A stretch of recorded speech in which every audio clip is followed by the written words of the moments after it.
Hello friends, welcome back to my channel. मैं हूं आपकी फ्रेंड वर्षा। आज की इस वीडियो में हम बात करेंगे बीएड एंट्रेंस एग्जाम के कॉमर्स के प्रैक्टिस सेट की। आज का जो हमने प्रैक्टिस सेट लिया है वो है हमारा फॉरेन ट्रेड से। तो आज ये जानेंगे कि फॉरेन ट्रेड में ऐसे कौन कौन से क्वेश्चंस हैं जो कि हमारे एग्जाम में पूछे गए हैं या फिर उनके चांसेस हैं कि वो आ सकते हैं। स्टार्ट करते हैं वीडियो को। वीडियो पसंद आए तो वीडियो को लाइक कीजिए, फ्रेंड्स के साथ शेयर कीजिए और किसी भी तरह की कोई भी क्वेरी हो तो जरूर बताइएगा। देखिए, फर्स्ट क्वेश्चन है हमारा, international trade is the outcome of, यानी कि जो हमारा इंटरनेशनल ट्रेड है वो किसका आउटकम होता है। ऑप्शंस हैं territorial division of labour, second है पॉलिटिकल रिलेशनशिप्स, थर्ड है कल्चरल टाइज या फिर ऑल ऑफ द अबव। तो बताइए जो इंटरनेशनल ट्रेड है हमारा वो किसका आउटकम होता है। बहुत ही सिंपल क्वेश्चन है, इजीली बता सकते हैं आप। देखिए, जब भी हम इंटरनेशनल ट्रेड की बात करते हैं तो इंटरनेशनल ट्रेड का मतलब होता है कि हम अपनी कंट्री से बाहर जो भी कंट्रीज हैं उनके साथ ट्रेड कर रहे हैं, यानी अदर कंट्री के साथ ट्रेड करना इंटरनेशनल ट्रेड है। यानी कि हम किसी के भी साथ ट्रेड कर सकते हैं। तो इसका मतलब क्या हो गया कि यहाँ पर जो हमारा डिवीजन हो रहा है वो लेबर का डिवीजन हो रहा है। यानी कि हम यहाँ पर इस कंट्री में अगर हमारे यहाँ पे ब्रांच है तो अदर कंट्रीज में भी हमारी लेबर है वो वहां से वर्क कर रही है, हमारी ब्रांचेस अदर कंट्री में ओपन है और वहां के वर्कर्स हमें अपनी फैसिलिटी दे रहे हैं। तो यहाँ पे ऑप्शन ए हमारा करेक्ट हो जाएगा, टेरिटोरियल डिवीजन ऑफ लेबर। देखिए, पॉलिटिकल रिलेशनशिप्स इसमें नहीं आएगा इंटरनेशनल ट्रेड में, क्योंकि पॉलिटिकल रिलेशनशिप एज सच इससे डायरेक्ट कंसर्न नहीं है इंटरनेशनल ट्रेड से, और ना ही कल्चरल टाइज है। इसलिए ऑप्शन ए यहाँ पे हमारा करेक्ट है। नेक्स्ट क्वेश्चन पे आते हैं, विच of the following is not the difference between foreign trade and home trade. अब इसमें से कौन सा डिफरेंस नहीं है जिसमें हम बता सकते हैं कि ये फॉरेन ट्रेड और होम ट्रेड का नहीं है। अब यहाँ पर आपको ये बताने की जरूरत नहीं है कि फॉरेन ट्रेड और होम ट्रेड क्या होता है, आप सब इजीली जानते होंगे। होम ट्रेड होता है जब हम अपनी बाउंड्रीज के अंदर कोई भी ट्रेड करते हैं, यानी विद इन दी कंट्री। और फॉरेन ट्रेड होता है जब हम कंट्री के बाहर जाके ट्रेड करते हैं। ठीक है, तो आपको बताना है, ऑप्शन है different currencies, different political units, homogeneity of market या फिर डिफरेंट ट्रेड पॉलिसीज। बताइए। अगेन क्वेश्चन बहुत सिंपल है, बताइए क्या होगा आंसर। देखिए, इसका जो राइट आंसर होगा वो है ऑप्शन नंबर ए, डिफरेंट करेंसी। ये जरूरी नहीं है कि फॉरेन ट्रेड और होम ट्रेड में डिफरेंट करेंसीज हों। डिफरेंट पॉलिटिकल यूनिट्स, ये बिल्कुल सही है कि ये होती हैं। होमोजिनिटी ऑफ मार्केट, ये भी सही है बिल्कुल। और डिफरेंट पॉलिटिकल पॉलिसीज। नेक्स्ट है, which of the following are the not the advantage of foreign trade, यानी कि इसमें से फॉरेन ट्रेड का एडवांटेज नहीं है। फर्स्ट ऑप्शन है harmonising international political relation, second है हमारा इंक्रीज प्रोडक्शन, थर्ड है वर्ल्ड्स प्रॉस्पेरिटी एंड फोर्थ है हमारा नन ऑफ द अबव। तो देखिए, यहाँ पर ये सारे पॉइंट्स हमें दे रखे हैं। आपको क्या लगता है कि कौन सा पॉइंट ऐसा है जो कि फॉरेन ट्रेड का एडवांटेज नहीं हो सकता है। आंसर करिए जल्दी से।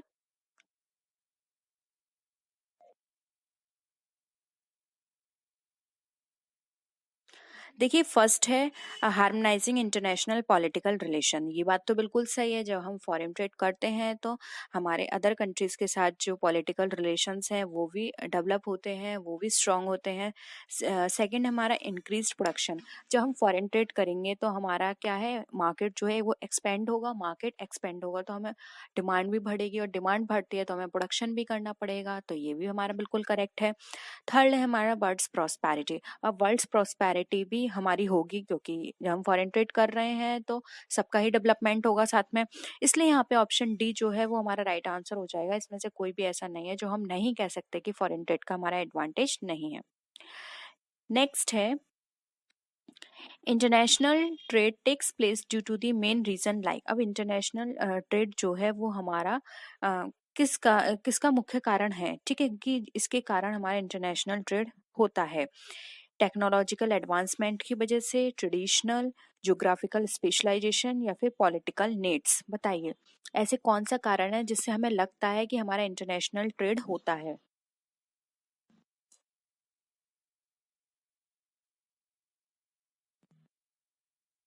देखिए, यहाँ पे कुछ पॉइंट्स ऐसे हैं जैसे कि सी एंड डी पॉइंट ऐसा है, बी भी हम बोल सकते हैं कि ये पॉइंट भी हो सकते हैं कि हाँ ये एक कारण हो, लेकिन यहाँ पर क्या कहा है, मेन रीजन पूछा गया है आपसे, ठीक है, हाईलाइट है मेन रीजन।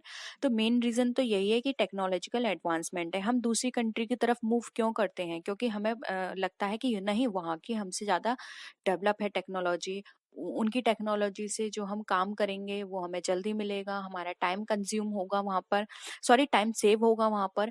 तो ये सारी चीज़ें क्या होती हैं, और फिर जो हम जितने रुपए में हम अपने मार्केट से कोई भी मशीन खरीदते हैं उससे कम रुपए में हम खरीद सकते हैं। फॉर एग्जांपल चाइना है, ये बात बिल्कुल सही है कि अब हमारा मार्केट यहाँ से बिल्कुल हट गया है चाइना का, लेकिन हम चाइनीज प्रोडक्ट लोग सबसे ज़्यादा क्यों खरीदते थे, वो इसलिए खरीदते थे क्योंकि वो बहुत चीप होते थे, ठीक है, इसलिए वहाँ उनको तरफ लोग ज़्यादा उनका मूव होता था। तो यही कारण है कि हम इंटरनेशनल ट्रेड की तरफ ज़्यादा फोकस करते हैं, क्योंकि वहाँ की टेक्नोलॉजी इतनी एडवांसमेंट है उसका कि हम उनकी तरफ ना चाहते हुए भी हम सोचते हैं कि अगर हम वो टेक्नोलॉजी ले लेंगे तो हमारे काम जल्दी हो जाएगा, हमारे पैसे कम लगेंगे उसमें। तो ये हमारा मेन रीज़न है। बाकी ट्रेडिशन जो है, ट्रेडिशन भी हम दूसरे की तरफ देखते हैं कि हाँ उनके ट्रेडिशन में ये चीज़ बहुत इस तरह से होती है, या फिर उनके ट्रेडिशन में ये वाला फूड है वो बहुत फेमस है, हमें भी ट्राई करना चाहिए, इसलिए हम अदर कंट्रीज़ के फूड को ज़्यादा अहमियत देते हैं। ज्योग्राफिकल स्पेशलाइजेशन भी हमारा सही है एंड पॉलिटिकल नीड्स भी, लेकिन मेन हमारा यहाँ पे ऑप्शन ए करेक्ट आंसर हो जाएगा। नेक्स्ट है, the theory of comparative advantage was propounded bye, again very important theory है ये। जो हमारी कंपैरेटिव एडवांटेज की थ्योरी है वो किसने दी थी, किंडल बर्गर ने, जेएस मिल ने, Adam Smith and David Ricardo, बताइए। आपके एग्जाम में इसके थ्योरी के रिगार्डिंग ज़्यादा नहीं आएगा, इसलिए हम डिस्कस नहीं कर रहे हैं। सिर्फ यही पूछा जाएगा कि ये थ्योरी किसने दी थी और इस थ्योरी में क्या कहा गया है, ये आपके एग्जाम में नहीं पूछा जाएगा, ठीक है। देखिए कंपैरेटिव एडवांटेज की जो थ्योरी दी थी वो दी थी हमारे डेविड रिकार्डो ने, तो ऑप्शन डी यहाँ पे हमारा राइट है। नेक्स्ट है, international trade is but a special case of inter local और inter religion trade whose statement is, अब ये वाला जो स्टेटमेंट है कि इंटरनेशनल ट्रेड लेकिन एक special case of inter local और इंटर रीजन ट्रेड है, ये किसने कहा था, रिकार्डो ने, हैकर ने, टॉसिन ने या फिर ओलिन ने। बहुत ही कम चांसेस हैं कि आपके एग्जाम में इस तरह के स्टेटमेंट पूछे जाएं, लेकिन फिर भी कुछ फेमस स्टेटमेंट हैं, आप वो याद कर लीजिए, हो सकता है आप भी सकते हैं, क्योंकि अब जो क्राइटेरिया चल रहा है, जो पैटर्न चल रहा है 1-2 साल से, वो बहुत डिफरेंट चल रहा है, ठीक है। कई बार आपने 2019 और 20 का पेपर उठा के देखा होगा तो उसमें इस तरह का पैटर्न वो लोग फॉलो कर रहे हैं कि जो 2019 में की क्वेश्चंस दिए हैं उसका बिल्कुल ही बच्चों ने एक्सपेक्ट भी नहीं किया होगा, वो 2020 में दे दिया था, आपने देखा हो न्यूमेरिकल पार्ट बहुत था, इसलिए आप 2021 की तैयारी अच्छे से करके चलिए। बताइए क्या होगा इसका आंसर। देखिए इसका जो राइट आंसर है वो है ऑप्शन डी, ये स्टेटमेंट ओलिन ने दिया था। नेक्स्ट है, the concept of income terms of trade is given by, अब जो इनकम टर्म्स ऑफ ट्रेड है ये वाला कॉन्सेप्ट हमारा किसने दिया, विनर ने, टॉसिन ने, एल्सवर्थ ने या फिर डॉरेंस ने। देखिए ये वाला जो कॉन्सेप्ट है वो दिया था डॉरेंस ने, ठीक है। नेक्स्ट है, the terms of trade measure, अब जो टर्म्स ऑफ ट्रेड है वो हमारा क्या मेजर करता है।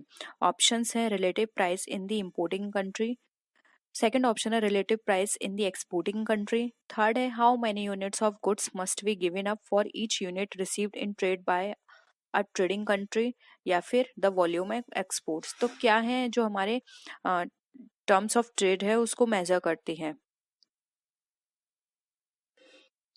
बताइए आपको क्या लगता है कौन सा आंसर इसका हो सकता है।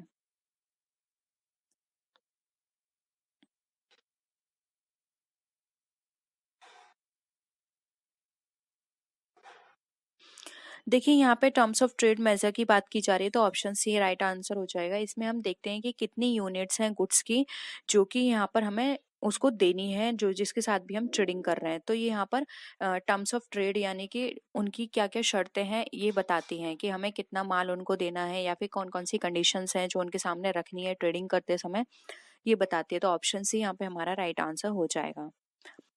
नेक्स्ट है, which is not the instrument of external payment. अब इसमें से कौन से एक्सटर्नल पेमेंट का इंस्ट्रूमेंट नहीं है? बैंक ड्राफ्ट, हुंडी, लेटर ऑफ क्रेडिट या फिर टेलीग्राफिक ट्रांसफर। बताइए। एक्सटर्नल पेमेंट की बात की जा रही है, याद रखिएगा। वैसे तो सारे ही ये पॉइंट ऐसे हैं जो कि हमारे पेमेंट में काम आते हैं। देखिए, एक्सटर्नल पेमेंट की बात करें तो जो हुंडी जो है वो एक्सटर्नल पेमेंट में नहीं आती। हुंडी पर्टिकुलर एक रीजन में चलती है। वो भी रीजंस अब अगर हम बात करें तो अब इसका यूज कम हो गया है या फिर ये कहें कि बिल्कुल ही बंद हो गया है। बहुत जगह छोटी मोटी जगह ऐसी होंगी जहां अभी भी इसका यूज होता होगा, लेकिन अब हर जगह बैंक से पेमेंट होता है, कैश से पेमेंट होता है, या फिर आप ऑनलाइन पेमेंट करते हैं। ठीक है। और यहाँ तो एक्सटर्नल की बात की जा रही है, तो एक्सटर्नल में तो मोस्टली ऑनलाइन ही पेमेंट होता है। तो यहाँ पर जो हुंडी होगा वो हमारा राइट आंसर हो जाएगा। नेक्स्ट है रेट ऑफ एक्सचेंज मीन्स। अब रेट ऑफ एक्सचेंज का मतलब क्या होता है आपको ये बताना है। The external value of countries currency, the price of money, third है the rate prevailing in the exchange bank, and fourth है हमारा द यूनिक रेट। बताइए क्या है रेट ऑफ एक्सचेंज का मतलब।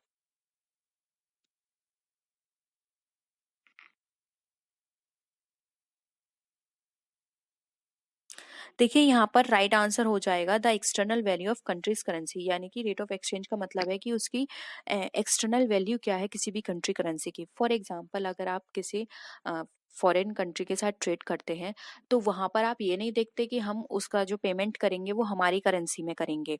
हम देखते हैं कि जब हम उसकी करेंसी में पेमेंट कर रहे हैं तो उसकी और हमारी करेंसी की वैल्यू क्या है उसके बेसिस पे करते हैं, यानी कि उसकी एक्सटर्नल वैल्यू चेक करते हैं और उसके बेसिस पे उसका पेमेंट करते हैं।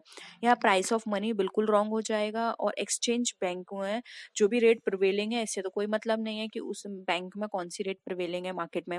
एंड द यूनिक रेट, ये भी इसका आंसर नहीं होगा। राइट आंसर होगा उस करेंसी, जो भी कंट्री है उसकी करेंसी की एक्सटर्नल वैल्यू क्या है उसके बेसिस पर हम यहाँ पे एक्सचेंज रेट का अपना मतलब निकालते हैं। ठीक है। तो ऑप्शन ए यहाँ पे हमारा करेक्ट है।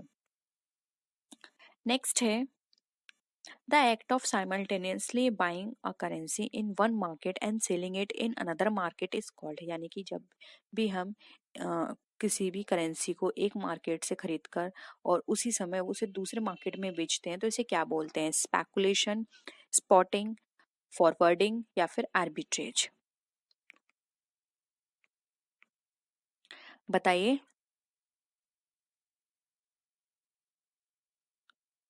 देखिए, यहाँ पर जो इसका राइट आंसर होगा वो होगा ऑप्शन नंबर डी, जो कि है हमारा आर्बिट्रेज। ठीक है। आर्बिट्रेज इसका राइट आंसर हो जाएगा। इसके अंदर हम अ, किसी भी करेंसी को एक मार्केट से मार्केट से परचेज करके दूसरे मार्केट में इसको हम सेल करते हैं। ठीक है। तो यहाँ पे ऑप्शन डी हमारा राइट आंसर है। The balance of payment accounts all goods exported and imported are recorded in. यानी कि जब हम balance of payment account prepare करते हैं तो वहां पर सभी गुड्स जो कि एक्सपोर्ट और इंपोर्ट हुए हैं उनका रिकॉर्ड हम कहाँ करेंगे? कैपिटल अकाउंट में, विजिबल अकाउंट में, मर्चेंडाइज अकाउंट में या फिर इनविजिबल अकाउंट में। बताइए। यहाँ पे बैलेंस ऑफ पेमेंट की बात की जा रही है, तो यहाँ पर देखिए इसका जो राइट आंसर हो जाएगा वो होगा हम यहाँ पर हमारा ऑप्शन नंबर सी, वो करते हैं हम मर्चेंडाइज अकाउंट में। ठीक है। जितना भी हम उनसे एक्सपोर्ट कर रहे हैं, इंपोर्ट कर रहे हैं, उन सबका रिकॉर्ड हमारा मर्चेंडाइज अकाउंट में होगा। ऑप्शन सी यहाँ पे हमारा राइट आंसर है। अब देखिए यहाँ पर हमारे और पॉइंट्स भी दे रखे हैं, जैसे कि यहाँ पर हमारा दे रखा है capital account, visible account, invisible account. ये इन सब का मीनिंग आपको पता है तो प्लीज कमेंट सेक्शन में बताइए। नहीं पता है तो प्लीज ये भी बताइए कि आपको इन सब का मीनिंग नहीं पता है। तो जब हम अपनी थ्योरी क्लासेस करेंगे तो उन सारे पॉइंट्स को हम यहाँ पे एक्सप्लेन करने की कोशिश करेंगे, क्योंकि आप हमें बताइए, अभी इतना टाइम नहीं है कि हम ये सारे पॉइंट साथ में डिस्कस करें। आप हमें बता दीजिए कि आपको कौन कौन से पॉइंट्स क्लियर नहीं है, हम उसके अकॉर्डिंग हम थ्योरी में वो सारे पॉइंट्स वहां पे डिस्कस कर लेंगे। ठीक है। नेक्स्ट है which of the following statement is true about the balance of payment. अब इसमें से आपको बताना है कौन सा स्टेटमेंट ऐसा है जो कि ट्रू है। फर्स्ट है current account debit must equal current account credit. Second है हमारा visible must equal invisible. Third है हमारा total debit must equal total credits. And fourth है हमारा desired payment must equal to actual payments. बताइए। यहाँ पे बैलेंस ऑफ पेमेंट की बात की जा रही है। देखिए बैलेंस ऑफ पेमेंट के अकॉर्डिंग यहाँ पर जो हमारा ऑप्शन सी है वो हमारा बिल्कुल करेक्ट है कि सभी डेबिट हमारे इक्वल होने चाहिए क्रेडिट के। वहीं अगर हम बात करें कि ऑप्शन ए और जो करंट अकाउंट है उसका डेबिट इक्वल होना चाहिए क्रेडिट से, तो ये जरूरी नहीं है कि करंट अकाउंट का जो बैलेंस है वो हमारा इक्वल होगा। सेम उसी तरह से विजिबल इनविजिबल में भी ये जरूरी नहीं होता कि इनका जो बैलेंस है वो इक्वल होगा। एंड डिजायर्ड में भी आपको पता होगा कि जो हम डिजायर्ड सोच के चलते हैं कि हमें इतना पेमेंट रिसीव होगा, जरूरी नहीं है एक्चुअल में वही पेमेंट हमें रिसीव हो। तो ये भी जरूरी नहीं है कि वो दोनों इक्वल होंगे।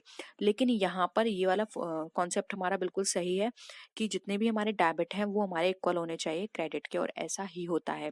इसलिए यहाँ पे ऑप्शन सी जो है बैलेंस ऑफ पेमेंट के अकॉर्डिंग हमारा राइट आंसर हो जाएगा। नेक्स्ट है which is not the method of exchange control. अब इसमें से कौन सा एक्सचेंज कंट्रोल का मेथड नहीं है? Intervention, gold policy, blocked account या फिर राशनिंग। बताइए, एक्सचेंज कंट्रोल की यहाँ पे बात की जा रही है। देखिए इंटरवेंशन से हम एक्सचेंज को कंट्रोल कर सकते हैं, और इंटरवेंशन किन का होगा ये आप सबको पता है कि इसमें गवर्नमेंट का इंटरवेंशन होता है, और जो यहाँ पर मेन रेगुलेटिंग अथॉरिटी बनाई गई है उनका इंटरवेंशन होता है, जिसके कारण एक्सचेंज कंट्रोल हमारा यहाँ पर एक्सचेंज जो है, जो रेट है हमारे वो कंट्रोल रहते हैं। गोल्ड पॉलिसी, इस तरह की पॉलिसीज बना दी जाती हैं जिससे हमारा एक्सचेंज कंट्रोल रहता है। सेम वही ब्लॉक्ड अकाउंट है, अगर वो उस तरह की मनमानी करते हैं अपने अकॉर्डिंग तो उनके अकाउंट को ब्लॉक कर दिया जाता है। तो ये सारे ही इसकी विधियां हैं। लेकिन राशनिंग यहाँ पे किसी भी तरह से कंट्रोल करने में हेल्प नहीं करता है, इसलिए ऑप्शन डी हमारा राशनिंग राइट आंसर हो जाएगा। नेक्स्ट है the IMF is set up to. अब जो IMF है जिसको हम इंटरनेशनल मॉनेटरी फंड भी बोलते हैं, ये हमारा सेटअप किया गया था किस लिए? Provide development finance to member countries, यानी कि मेंबर कंट्रीज को डेवलपमेंट के लिए फाइनेंस प्रोवाइड करना। सेकंड है function as a short term credit institution, यानी कि एक शॉर्ट टर्म क्रेडिट इंस्टीट्यूशंस की तरह वर्क करना। थर्ड है supply gold to the countries in need, यानी कि जब कंट्रीज को जरूरत है तो उन्हें गोल्ड की सप्लाई करना। फोर्थ है हमारा carry on all the above stated functions, यानी कि ऊपर जो भी कार्य हमें मेंशन है वो सारे ही सही हैं। बताइए IMF क्यों सेटअप किया गया था?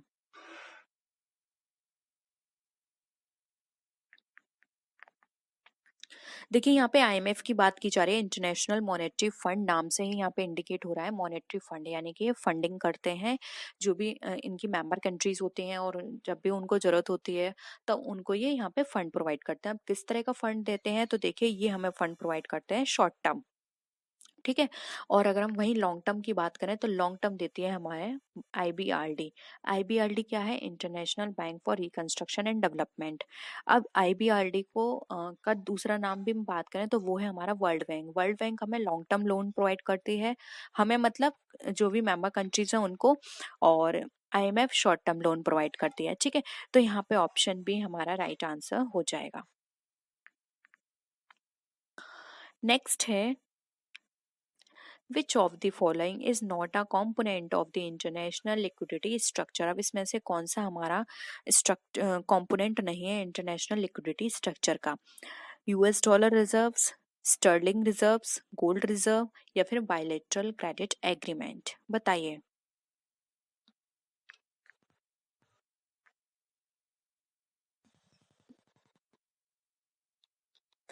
देखिए जब भी हम इंटरनेशनल लिक्विडिटी स्ट्रक्चर की बात करते हैं तो आपने देखा होगा कि लिक्विडिटी को मेंटेन करने के लिए कुछ प्रोविजंस बनाए गए हैं, जैसे कि US डॉलर का उसमें रिजर्व होगा, और पांच मेंबर कंट्रीज हैं जिसका वो रिजर्व रखते हैं अपने पास, जिसमें सेकंड हमारा स्टर्लिंग भी है, ठीक है। फिर है हमारा गोल्ड रिजर्व भी रखते हैं वहां पे, लेकिन बायलेटरल क्रेडिट एग्रीमेंट यहाँ पर नहीं है, तो इसलिए ऑप्शन डी यहाँ पे राइट आंसर हो जाएगा। बाकी इस तरह के रिजर्व्स वहां पे मेंटेन किए जाते हैं उनकी लिक्विडिटी को मेंटेन करने के लिए, इसलिए ऑप्शन डी यहाँ पे हमारा राइट आंसर है, ये कंपोनेंट हमारा नहीं है। नेक्स्ट है world bank is also called. अब देखिए भी रिपीट हो गया, अगर अभी मैंने आपको ऊपर बताया था वर्ल्ड बैंक को और क्या बोलते हैं? International finance bank, international bank for reconstruction and development, third है हमारा वर्ल्ड सेंट्रल बैंक या फिर इंटर गवर्नमेंटल बैंक। बताइए। बहुत ही सिंपल है ये। ऑप्शन बी राइट आंसर हो जाएगा, international bank for reconstruction and development. अभी अभी मैंने आपको बताया था RBILD, ये हमें क्या करती है, लॉन्ग टर्म लोन प्रोवाइड करती है, इसको वर्ल्ड बैंक भी बोलते हैं, ठीक है। और इसी के ही साथ इसकी सिस्टर भी कही जाती है, वो है हमारी क्या, IMF, जो कि शॉर्ट टर्म लोन प्रोवाइड करती है।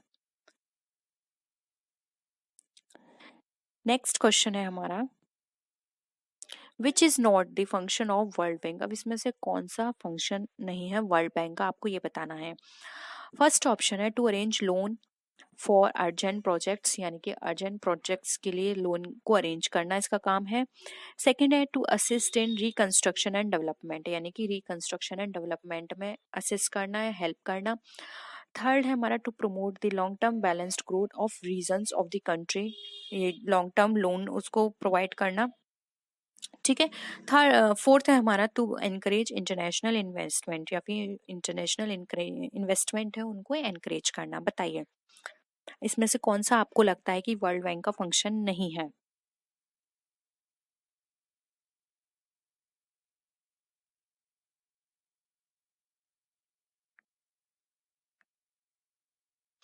देखिए यहाँ पर जो राइट आंसर है वो है option number A, to arrange loan for urgent projects. देखिए अर्जेंट प्रोजेक्ट्स के लिए अलग से इंस्टीट्यूशंस हैं जो प्रोवाइड करते हैं, लेकिन यहाँ पर जो हमारा वर्ल्ड बैंक है वो अर्जेंट प्रोजेक्ट के लिए नहीं देता, ये हेल्प करता है हमारा रिकंस्ट्रक्शन एंड डेवलपमेंट में, जैसे कि नाम से ही पता चलता है उसके, जो कि है हमारा IBRD। और साथ ही साथ ये जो भी इसकी कंट्रीज हैं, मेंबर कंट्रीज हैं, साथ ही साथ जो मेंबर कंट्रीज नहीं है लेकिन फिर भी उनको जरूरत होती है, तो कई बार ये उनको भी लोन प्रोवाइड करते हैं, उनको डेवलप करने के लिए, जो अंडर डेवलप्ड हैं उनको डेवलप करने के लिए, और जो डेवलपिंग में है उनको और डेवलप करने के लिए ये यहाँ पर उनको लोन प्रोवाइड करती हैं। और साथ ही साथ ये इंटरनेशनल इन्वेस्टमेंट को भी इनकरेज करती हैं, कि जितना ज़्यादा इंटरनेशनल इन्वेस्टमेंट होगा उतने ही ज़्यादा कंट्रीज जो है खुद को डेवलप कर पाएंगी। इसलिए यहाँ पे ऑप्शन ए जो वर्ल्ड बैंक का फंक्शन नहीं है हमारा राइट आंसर हो जाएगा। नेक्स्ट है international finance corporation aims at. अब जो इंटरनेशनल फाइनेंस कॉरपोरेशन है उसका क्या एम है, यानी कि क्या लक्ष्य है। फर्स्ट ऑप्शन है हमारा encouraging the growth of productive private enterprise. Second है एनकरेजिंग स्टेट एंटरप्राइज। थर्ड है हमारा encouraging the flow of capital in the world. And fourth है हमारा ऑल ऑफ द अबव। बताइए क्या लगता है आपको जो कि IFC का एम हो सकता है।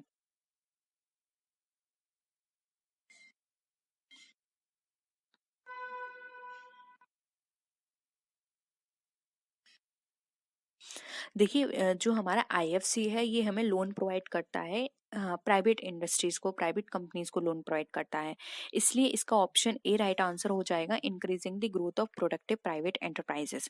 ये जो प्राइवेट इंस्टीट्यूशंस होते हैं उनको लोन प्रोवाइड करने का काम करता है, इसलिए यहाँ पे ऑप्शन ए हमारा करेक्ट है। आप सिर्फ इतना याद रखिएगा IFC प्राइवेट पे फोकस करता है।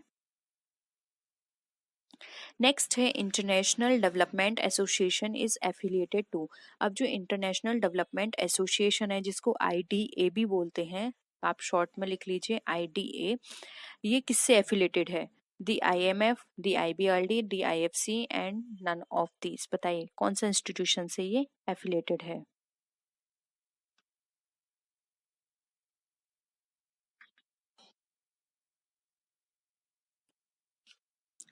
देखिए यहाँ पर IDA की बात करें तो ये जो एफिलिएटेड है वो है हमारे इंस्टीट्यूशन IBRD से, ठीक है। तो ऑप्शन बी यहाँ पे हमारा करेक्ट है। नेक्स्ट है जो कि बहुत ही इंपॉर्टेंट है, IDA से रिगार्डिंग ये वाला क्वेश्चन एग्जाम में बहुत पूछा जाता है। IDA इज नोन एज, और किस नाम से जानी जाती है, इसको बहुत बार घुमा के भी पूछा जाता है। ऑप्शंस हैं the World Bank, the soft loan window, the term lending institutions, the pocket edition of IMF। बताइए।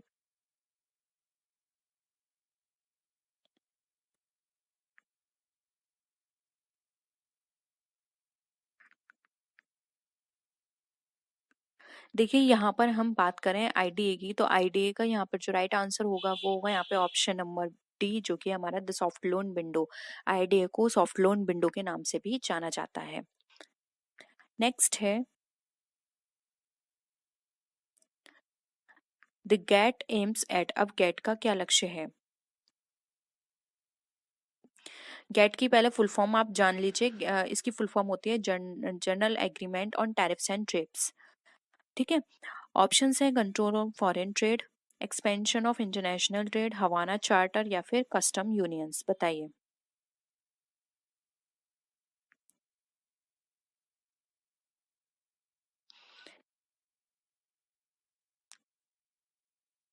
देखिए गेट का जो एम की बात करें तो इसका एम था जो भी इंटरनेशनल ट्रेड होगा उसको एक्सपेंड करना। ठीक है। तो ऑप्शन बी यहाँ पे एक्सपेंशन ऑफ फॉरेन ट्रेड हमारा राइट आंसर हो जाएगा। नेक्स्ट है जो फर्स्ट यूएनसीटीएडी था वो कब आया? 1970, 1964, 1986 एंड 1946 में। बताइए।